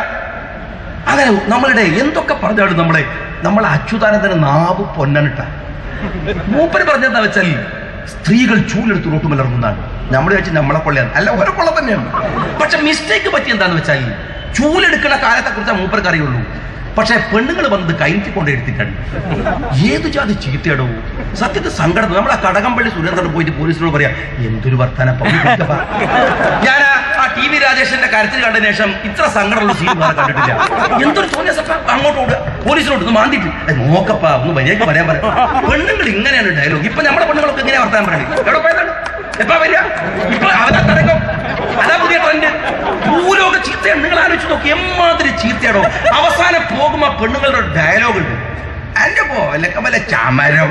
എന്റെ സഖാക്കളെ ഉളുപ്പുള്ള പാർട്ടി വിട്ട് പൊര പിടിക്കേണ്ട സമയം കഴിഞ്ഞു. അത്ര മോശമായി അത്ര മ്ലേച്ഛമായി ഉള്ള ഒരു രാഷ്ട്രീയ പാർട്ടി ഇന്ത്യ രാജ്യത്ത് വേറെ ഉണ്ടോ? എന്തുകൊണ്ടാണ് ഇത്? എന്താ നിങ്ങൾക്ക് ഇങ്ങനെ ഒരു ഗതികേട്? അവസാനം ആ ക്ലിഫ് ഹൗസ് സമരവും നമ്മളുടെ ഫേസ്ബുക്കിലൊക്കെ എന്ത് ജാതി. ഫേസ്ബുക്കാണല്ലോ ഇപ്പൊ വലിയ തമാശ. ഫേസ്ബുക്കിൽ ഇങ്ങനെ പിണറായി വിജയൻ ഇങ്ങനെ കൈ ഉയർത്തി നിൽക്കുകയാണ്. അതിന്റെ അടിയിൽ സഖാക്കളെ ഈ സമരവും മൂഞ്ചി പോയി അറിയാൻ പാടില്ല. ഫേസ്ബുക്കിൽ ഡയലോഗാണ്. നിങ്ങൾ ആലോചിച്ച് നോക്കി. എല്ലാം തോറ്റുപോയി. എന്തെല്ലാം ആളുകൾ ഇങ്ങനെ പരിഹസിച്ച് സോഷ്യൽ മീഡിയ അങ്ങനെ കീറിക്കളഞ്ഞ ഒരു രാഷ്ട്രീയ പാർട്ടി. നേരത്തെ ഇവിടുന്ന് പ്രസംഗിക്കുമ്പോൾ പറഞ്ഞല്ലോ സോഷ്യൽ മീഡിയ കരുത്തുറ്റതാണ്. ജനങ്ങളുടെ മനസ്സാണ്. അവൻ പറയുന്നതാണ്. ഇവിടെ അമാത്മീയല്ല. ഇന്ത്യ രാജ്യത്തിലെ ഏതൊരു രാഷ്ട്രീയ പാർട്ടിക്കും ആവാത്തവണ്ണമുണ്ട് സോഷ്യൽ മീഡിയയുടെ കടന്നുവരവ്. എഡിറ്റിംഗ് ഇല്ലാതെ എന്റെ മനസ്സ് അതുപോലെ ലോകത്തോട് പറയാൻ കഴിയുന്ന പുതിയ മീഡിയ. അവിടെ CPM-കാരാ ഉടുതുണി അഴിഞ്ഞവരായി നിൽക്കുകയാണ്. നിങ്ങൾ ഉടുതുണി അഴിഞ്ഞവരായി. നിങ്ങളുടെ സാമ്പത്തിക ക്രിമിനലിസം എത്ര വലിയ ക്രിമിനലുകൾ. നിങ്ങൾ ആലോചിച്ച് നോക്ക്. എളമരം കരീമിനെ പിണറായി ന്യായീകരിക്കുക, പിണറായിയെ കരീമ് ന്യായീകരിക്കുക, കരീമിനെ EP ജയരാജൻ ന്യായീകരിക്കുക, ജയരാജനെ തോമസ് ഐസക് ന്യായീകരിക്കുക, തോമസ് ഐസക്കിനെ കൊടിയേരി ന്യായീകരിക്കുക. എല്ലാവരും കള്ളന്മാർ. എന്തൊരു കഷ്ടമാണോ? എന്തൊരു കഷ്ടമാണ്. ഓരോരുത്തരുടെ കണക്കുകൾ നിങ്ങൾ പരിശോധിച്ച് നോക്ക്. എല്ലാവരും കള്ളന്മാർ. എന്ന കക്ക് മാത്രമല്ല, കക്കുന്നതിന് മുമ്പ് കക്കുന്ന പണം എവിടെ നിക്ഷേപിക്കണമെന്ന് ജാഗ്രതയുള്ള ഒരു പാർട്ടി. അതാ ഇപ്പത്തെ CPM. കൊല്ലുന്നതിന് മുമ്പ് വണ്ടി വാടകയ്ക്ക് എടുക്കണം. വണ്ടിയുടെ പിറകിൽ മാഷാ അല്ലാഹ് ഒട്ടിക്കണം. ആളെ കാണിച്ചു തരാൻ കല്യാണക്കത്ത് കൊടുക്കണം. ആളെ വെട്ടിയാൽ വണ്ടി മാറ്റണം. അങ്ങനെ ഓരോ കണക്കുകൂട്ടുകളും ഒരു മനുഷ്യന്റെ ചോരയെടുക്കാൻ ആലോചിക്കുന്നത് പോലെ മാർക്സിസ്റ്റ് കമ്മ്യൂണിസ്റ്റ് പാർട്ടി ഇന്ന് കക്കുന്നതിനെ കുറിച്ചും ആലോചിക്കുന്നു, ആസൂത്രണം നടത്തുന്നു. എന്താ അറിയോ? പിണറായി വിജയൻ എത്ര കട്ടാലും പിടിക്കാനാവൂല. 370 കോടി മകൻ അയച്ചു കൊടുക്കും. വിദേശത്താണ്. കൊടിയേരി കട്ടാൽ UAE-യിലുണ്ട്. 2 മക്കൾ അങ്ങോട്ട് പോകും. EP ജയരാജൻ കട്ടാൽ വിദേശത്ത് മോൻ അങ്ങോട്ട് പോകും. തോമസ് ഐസക് കട്ടാൽ US-ൽ മക്കൾ അങ്ങോട്ട് പോകും. എളമരം കരീം കട്ടാൽ അങ്ങ് US-ലേക്ക് പോകും. മരുമക്കളൊക്കെ അവിടെ. കക്ക് മാത്രമല്ല, കക്കുന്ന പണം NRI ആയി തിരിച്ചു വരാൻ കഴിയുന്ന വിധത്തിൽ എല്ലാ സംവിധാനങ്ങളും ഒരുക്കി വെച്ച പാർട്ടി. നിങ്ങൾക്ക് പുഷ്പനേക്കാൾ ഇഷ്ടം അറിയുമോ? നിങ്ങൾക്ക് പുഷ്പനെ, കൂത്തുപറമ്പിന്റെ രക്തസാക്ഷി, ജീവിച്ചിരിക്കുന്ന രക്തസാക്ഷി, കയ്യും കാലും ഒന്നനക്കാനാവാതെ ജീവച്ഛവമായി കിടക്കുന്ന പുഷ്പനേക്കാൾ നിങ്ങൾക്കിഷ്ടം കൊടിസുനിയെയാണ്. കമ്മ്യൂണിസ്റ്റ് പാർട്ടിക്കാരാ. ചന്ദ്രശേഖരനേക്കാൾ നിങ്ങൾക്കിഷ്ടം ചന്ദ്രശേഖരന്റെ അയൽക്കാരനായ ഫായിസിനെയാണ്. ഒഞ്ചിയത്തെ രക്തസാക്ഷികളെക്കാൾ നിങ്ങൾക്കിഷ്ടം ഒഞ്ചിയത്തുള്ള ഫാരിസ് അബൂബക്കറിനെയാണ്. കൂത്തുപറമ്പിലെ രക്തസാക്ഷികളെക്കാൾ നിങ്ങൾക്കിഷ്ടം, നിങ്ങൾക്ക് ഏറ്റവും കൂടുതൽ ഇഷ്ടമുള്ളത് കിർമാണി മനോജനെയാണ്. ഈ പാർട്ടിയാണോ ജനങ്ങൾ വിശ്വസിക്കേണ്ടത്? ഏതു തരത്തിലാണ് കമ്മ്യൂണിസ്റ്റ് പാർട്ടിയെ പ്രതീക്ഷിക്കേണ്ടത്? നിങ്ങൾ ജനങ്ങൾക്ക് വിശ്വാസമുണ്ട്. ഈ അടുത്ത് എന്റെ സുഹൃത്ത് ജെയിംസ് മാത്യു, എന്റെ തൊട്ടടുത്ത മണ്ഡലമാണ്, ജെയിംസ് മാത്യു 75 കോടി ഉറുപ്പിക കട്ടു എന്ന് ഒന്ന് പറ്റിച്ചു എന്ന് പറഞ്ഞിട്ട് ഒരു ഇഷ്യൂ വന്നു. ഞാൻ ഇങ്ങനെ പത്രത്തിൽ നോക്കുമ്പോ അയാൾ വലിയ മിടുക്കനാണ്. അയാൾ പോയിട്ട് ആന്ധ്രയിൽ കേസ് കൊടുത്തു. എങ്ങനെ? ഇവിടുത്തെ MLA കട്ട ഇവിടെ കേസ് കൊടുക്കണ്ടേ? അപ്പൊ ഞാൻ വിളിച്ചു, അയാളുടെ സുഹൃത്തുണ്ട്, അയാൾ വിളിച്ചു ചോദിച്ചു, അതെന്താ നിങ്ങൾ അങ്ങനെ ചെയ്തത്? ഇവിടെ 370 കോടിന്റെ താഴെയുള്ള കേസൊന്നും എടുക്കില്ല. 371 കോടി കട്ട പണമായി പിടിക്കും. കാരണം അതിന്റെ മൂപ്പരേക്കാൾ മുകളിൽ കക്കുണ്ട്. ഇവിടെ 370 കോടിയുടെ താഴെ കട്ടാൽ പിടിക്കാൻ പറ്റൂല. അതുകൊണ്ട് ജെയിംസിനെതിരെയുള്ള പരാതി കൊടുത്തത് ആന്ധ്രയിലെ കമ്മ്യൂണിസ്റ്റ് പാർട്ടിക്ക്. ജനങ്ങളുടെ മുമ്പിൽ ഇത്രയേറെ അപമാനിതരായ കമ്മ്യൂണിസ്റ്റുകൾ കരയിൽ പിടിച്ചിട്ട മീന് പോലെ ആവണം എന്ന് മാവേസ്വത്വം പറഞ്ഞു. കരയിൽ പിടിച്ചിട്ട മീന് പോലെ പിടക്കണം. പാവപ്പെട്ടവന് വേണ്ടി, അധ്വാനിക്കുന്നവന് വേണ്ടി, ബുദ്ധിമുട്ടുന്നവന് വേണ്ടി, സങ്കടപ്പെടുന്നവന് വേണ്ടി. സഖാക്കളെ, നിങ്ങൾ ഇന്ന് ആർക്കു വേണ്ടിയാണ് പിടക്കുന്നത്? കാൽമാക്സിന്റെ മൂലധനം അത് മാത്രമേ പിണറായിയുടെ കയ്യിൽ ഇപ്പോഴുള്ളൂ. കട്ടുണ്ടാക്കിയ മൂലധനം. ഈ പാർട്ടിയെ നിരാകരിക്കാതെ മലയാളം രക്ഷപ്പെടാൻ പോകുന്നില്ല എന്ന തിരിച്ചറിവുണ്ടാവുക. അഭിവാദ്യങ്ങൾ നേർന്നുകൊണ്ട് നിർത്തുന്നു. ചെയ്യുന്നു.